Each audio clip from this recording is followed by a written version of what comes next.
जय हिंद बच्चों। जय सर। महामना इंस्टीट्यूट के यूट्यूब चैनल में आपका स्वागत है।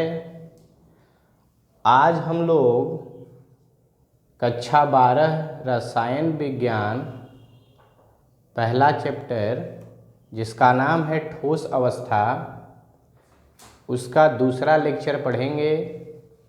इसके पहले वाले लेक्चर में हमने आपको ठोस क्या होते हैं, उनका वर्गीकरण, पदार्थ क्या होता है उनका वर्गीकरण, अंतर आणविक दूरी और अंतर आणविक बल, इन सभी के बारे में बताया था।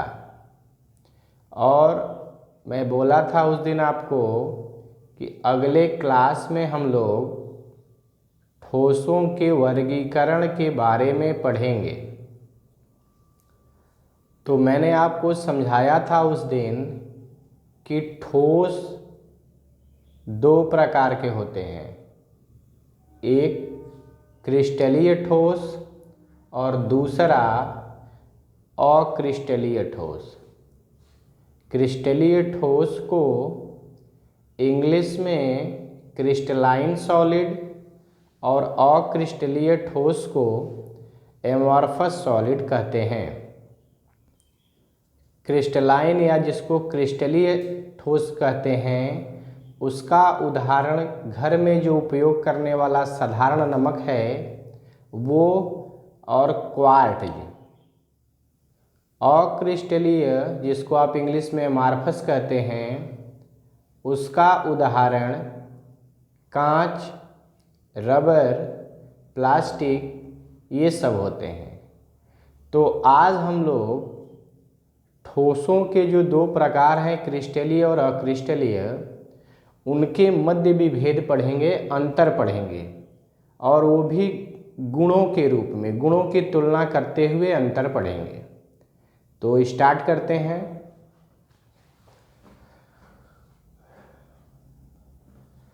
हेडिंग है ठोसों का वर्गीकरण। लिखा है यहाँ ठोस को दो वर्गों में बांटा जाता है। क्रिस्टलीय ठोस, इसका उदाहरण है सोडियम क्लोराइड, साधारण नमक NaCl, क्वार्ट्ज। दूसरा है क्रिस्टलीय ठोस, इसका उदाहरण है कांच, रबड़, प्लास्टिक। अब क्रिस्टलीय और अक्रिस्टलीय ठोस के मध्य विभेद पढ़ेंगे, वो भी गुणों के साथ। तो इसमें हम 3 कॉलम बनाएंगे। एक कॉलम गुण का होगा, दूसरा क्रिस्टलीय और तीसरा अक्रिस्टलीय। पहला जो गुण है वो हम उनके आकार की तुलना कर रहे हैं।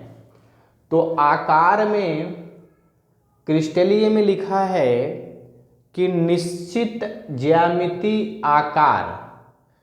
इसका मतलब कि जो क्रिस्टलीय ठोस होते हैं उनकी आकृति निश्चित होती है, जबकि अक्रिस्टलीय ठोस की ज्यामिति मतलब आकार निश्चित नहीं होता। जैसे आप ये देखिए कि क्रिस्टलीय रहेगा तो उसमें आपको एक निश्चित पैटर्न समझ में आएगा, और अक्रिस्टलीय रहेगा तो इसमें कोई एक निश्चित पैटर्न समझ में नहीं आएगा।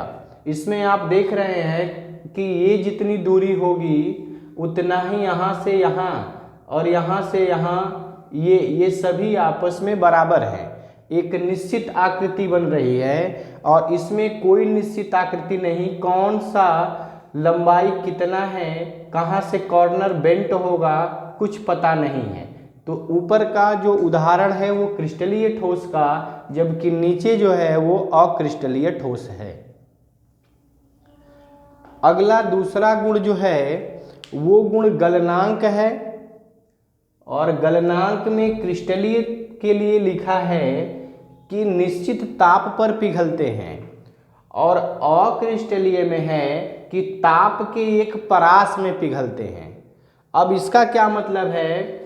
तो इसका मतलब ये है कि जैसे मान लीजिए ये क्रिस्टलीय ठोस का टुकड़ा है, इसको जब आप ताप दोगे टेम्परेचर जब आप इसको देंगे तो एक ही निश्चित ताप पे सारा का सारा क्रिस्टल पिघल जाएगा, जबकि अक्रिस्टलीय एक निश्चित ताप पर नहीं पिघलेगा। इसको अगर मान लीजिए आप ये 50 डिग्री सेंटीग्रेड पे पिघलता है तो 1 से लेकर के 49 डिग्री सेंटीग्रेड पर इसमें कोई अंतर नहीं आएगा, वैसे ही बना होगा। और जैसे ही आप 50 पे जाएंगे ये पूरा का पूरा क्रिस्टल 50 डिग्री पर ही पिघल जाएगा। आपको 50 डिग्री से आगे 51 पे जाने की कोई ज़रूरत नहीं है, 50 पर ही पिघल जाएगा। जबकि अक्रिस्टलीय ठोस एक परास में पिघलते हैं। परास का मतलब कि यह 40 से लेकर के 50 डिग्री सेंटीग्रेड के बीच में पिघलेगा, एक निश्चित ताप पर नहीं पिघलेगा, बल्कि इसके कुछ कण 40 पे पिघलेंगे, कुछ 41 पर, कुछ 42 पर, कुछ 43, ऐसे करते करते 50 तक जाते जाते ये धीरे धीरे सारे पिघल जाएंगे। तो जब कोई क्रिस्टल एक ही टेम्परेचर, एक फिक्स ताप पर पिघलता है तो उसका गलनांक निश्चित होता है, और जब वो एक निश्चित ताप पर नहीं पिघलता है, ताप के एक रेंज में, रेंज को ही हिंदी में परास कहते हैं, जब रेंज में पिघलता है तो वो अक्रिस्टलीय ठोस कहलाता है। तीसरा गुण है विदलन गुण। विदलन गुण का मतलब है, विदलन का मतलब होता है उसको काटना। तो जब आप क्रिस्टलीय ठोस को काटेंगे, जब इसको आप कहीं बीच से काटेंगे, इसको काटेंगे तो काटने के बाद जैसे आप पनीर को काटते हैं, पनीर को जब आप काटते हैं तो काटने के बाद आपको स्मूथ चिकनी सतह मिलती है। तो इसमें आपने लिखा कि काटने पर चिकनी सतह देते हैं, और इसमें आपने लिखा कि इसको जब आप काटेंगे तो चूंकि इसकी आकृति निश्चित है नहीं, तो जैसे कटेगा, कटने के बाद जो नया सतह मिलेगा आपको वो खुरदुरा होगा, वो उबड़ खाबड़ होगा, वो चिकनी सतह नहीं मिलेंगे इसमें। इसके बाद है पांचवा है दैसिकता। दैसिकता अभी इस बाकी पॉइंट्स को समझाने के बाद समझाते हैं, उसके लिए अलग से हमको डायग्राम बनाना पड़ेगा। अगली है प्रकृति। तो प्रकृति में आप क्रिस्टलीय में लिखे हैं कि ये वास्तविक ठोस होते हैं। वास्तविक ठोस का मतलब कि जो ज़्यादातर ठोस हम देखते हैं वो यही होते हैं, वास्तविक ठोस होते हैं। और जबकि इसमें आपने लिखा है कि ये आभासी अथवा अतिशीतित द्रव है। आभासी का मतलब कि जो हम ज़्यादातर ठोस हमारे दैनिक जीवन में अगल बगल में दिखाई देते हैं वास्तविक ठोस होते हैं। आभासी ठोस जैसे कि वो देखने में ठोस हो, बस होते नहीं हैं। जैसे आप यहाँ क्रिस्टलीय ठोस के उदाहरण में लिखे हैं कांच, रबर और प्लास्टिक। ये कैसे बनते हैं? पहले कांच, रबर और प्लास्टिक द्रव की अवस्था में होते हैं, ये पानी की तरह होते हैं, और जब इनको हम ठंडा करते हैं तो ठंडा करने के बाद ये एक ठोस का रूप ले लेते हैं। आप पढ़े होंगे कि किसी द्रव को ठंडा करने पर वो ठोस में बदल जाता है। तो कांच, रबर और प्लास्टिक द्रव होते हैं, पानी की तरह होते हैं। जब इसको हम ठंडा करते हैं तो ये ठोस बन जाता है। तो ये वास्तव में होता नहीं है ठोस, बनता है ठोस की तरह, इसीलिए इसको आभासी ठोस, या ये चूंकि द्रव से बनाया गया ठंडा करके, इसीलिए लिखा है अतिशीतित। शीतित का मतलब होता है ठंडा करने के बाद, अतिशीतित द्रव है क्योंकि पहले ये द्रव होता है। लास्ट पॉइंट है, सातवां पॉइंट है अवयवी कणों की व्यवस्था में क्रम। अवयवी कण का मतलब क्या होता है कि जिन कणों से ये मिलकर बना है, जैसे एक कण यहाँ है, एक कण यहाँ है, एक कण यहाँ है, जहाँ जहाँ कट है, जहाँ जहाँ कॉर्नर है, वो सभी कण होते हैं। कोई भी चीज का अवयवी कण का मतलब यह होता है कि वह जिन कणों से मिलकर बना होता है वो अवयवी कण कहलाते हैं। जैसे वो अणु हो सकता है, परमाणु हो सकता है, या आयन हो सकता है। तो इसके अवयवी कण में दीर्घ परासी व्यवस्था होती है और अक्रिस्टलीय में लघु परासी व्यवस्था। इसका क्या मतलब है समझिए। इसमें आप देख रहे हैं कि इसके कण एक निश्चित पैटर्न को दूर तक फॉलो कर रहे हैं, जबकि इसमें इसका एक कण अब नियम के अनुसार यहाँ होना चाहिए लेकिन यहाँ चला गया, अच्छा अब यहाँ आ गया तो फिर नीचे होना चाहिए, नहीं फिर ऊपर चला गया। तो इसमें कोई भी आपको एक कण एक निश्चित पैटर्न को ज्यादा दूर तक फॉलो नहीं कर रहा है, जबकि इसमें देखिए एक कण के बाद दूसरा, दूसरे से तीसरा, हो सकता है आगे चौथा हो, एक निश्चित क्रम को फॉलो कर रहा है। तो इसलिए इसको हम दीर्घ परासी व्यवस्था बोलेंगे और नीचे वाले को हम लघु परासी व्यवस्था बोलेंगे, क्योंकि इसके एक कण के बाद दूसरे कण की स्थिति निश्चित नहीं रह रही है। अब जो मैंने बोला था कि एक पांचवा पॉइंट है दैशिकता, उसको अभी हम समझाएंगे, उसके लिए हमको अलग से डायग्राम बनाना पड़ेगा। तो इतनी चीजों को आप समझ लीजिए। आपको अगर इसका स्क्रीनशॉट लेना है तो आप ले सकते हैं।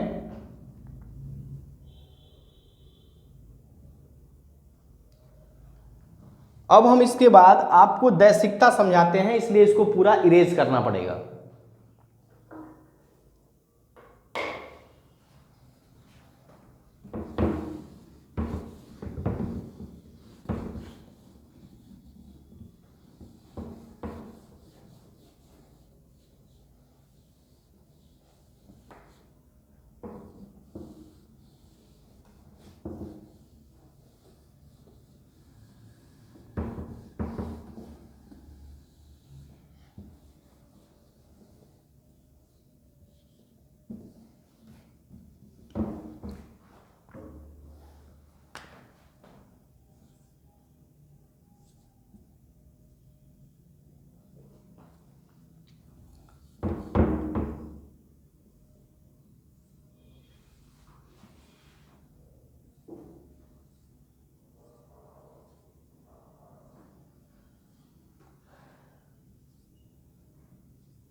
अब देखिए, यह जो मैंने एक संरचना बनाई है कणों की व्यवस्था का, यह क्रिस्टलीय ठोस के लिए कणों का व्यवस्था है।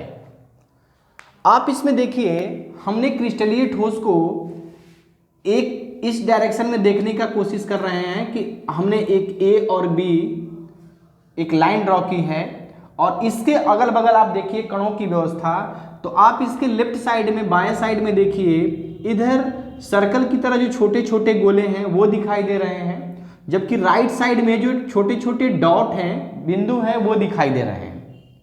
इसी क्रिस्टल को जब हम दूसरी दिशा से देख रहे हैं, मैंने एक दिशा यह देखा, अब जिसको आप वर्टिकल बोलते हैं, हिंदी में ऊर्ध्वाधर बोलते हैं, अब इसको हम हल्का हॉरिजॉन्टल तिरछा करके देखते हैं। तो आप देख रहे हैं कि इस लाइन के ऊपर डॉट भी है और छोटा वाला सर्कल भी है, नीचे भी डॉट भी है और सर्कल भी है। तो हम देख रहे हैं कि जब हम इसको ऊर्ध्वाधर देख रहे थे तो लेफ्ट साइड में एक पैटर्न था, राइट में उसी तरह दूसरा पैटर्न। अलग अलग दिशाओं पर देखने में इसमें हम क्रिस्टल की अलग अलग व्यवस्था देख रहे हैं। कोई एक निश्चित क्रम नहीं फॉलो हो रहा है कि हमेशा एरो के बाएं साइड में डॉट ही मिलेगा या क्रॉस मिलेगा। अलग अलग दिशाओं से देखने पर अलग अलग ज्यामिति समझ में आ रही है, तो इसी को बोलते हैं विषम दैशिक। अलग अलग दिशाओं में देखने पर अलग अलग अगर ढांचा दिखाई देता है, अलग अलग आपको आकृति समझ में आती है, पैटर्न समझ में आता है, तो इसी को विषम दैशिक का नाम दिया गया है। तो ये जो आपको संरचना दिखाई गई है, ये क्रिस्टलीय ठोस है, जिसमें आपने लिखा है ये विषम दैशिक प्रकृति के होते हैं। दूसरा, ये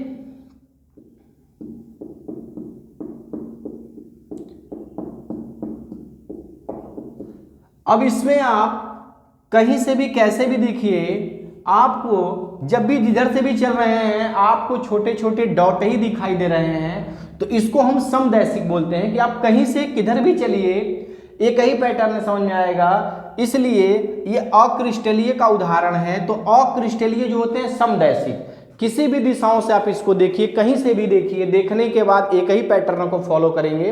इसलिए जो अक्रिस्टलीय सॉलिड हैं वो समदैशिक, सभी दिशाओं से देखने में एक जैसे, और क्रिस्टलीय ठोस जो होते हैं उनको आप अलग अलग दिशाओं में देखने पे अलग अलग पैटर्न पाते हैं, इसलिए ये विषमदैशिक। तो आज के क्लास में हम लोग ये सीखे कि ठोस का वर्गीकरण। ठोस दो तरह के होते हैं, एक क्रिस्टलीय और एक अक्रिस्टलीय। फिर इनमें इनके उदाहरण देखे हम लोग, इसके में अंतर देखे, विभेद देखे। अगले क्लास में हम लोग पढ़ेंगे कि जो ये ठोस हैं, ठोसों के क्रिस्टलीय जो ठोस हैं इसके भी प्रकार होते हैं, 4 प्रकार होते हैं। उन चारों प्रकार के बारे में हम लोग अगले क्लास में पढ़ेंगे। तो आपको मैंने ये पढ़ाया, आप मेरे चैनल को लाइक करिए, सब्सक्राइब करिए और शेयर करिए, और अपना फीडबैक दीजिए ताकि हम आपके अनुसार और अच्छी सी चीज़ों को लेके आ सकें। जय हिंद।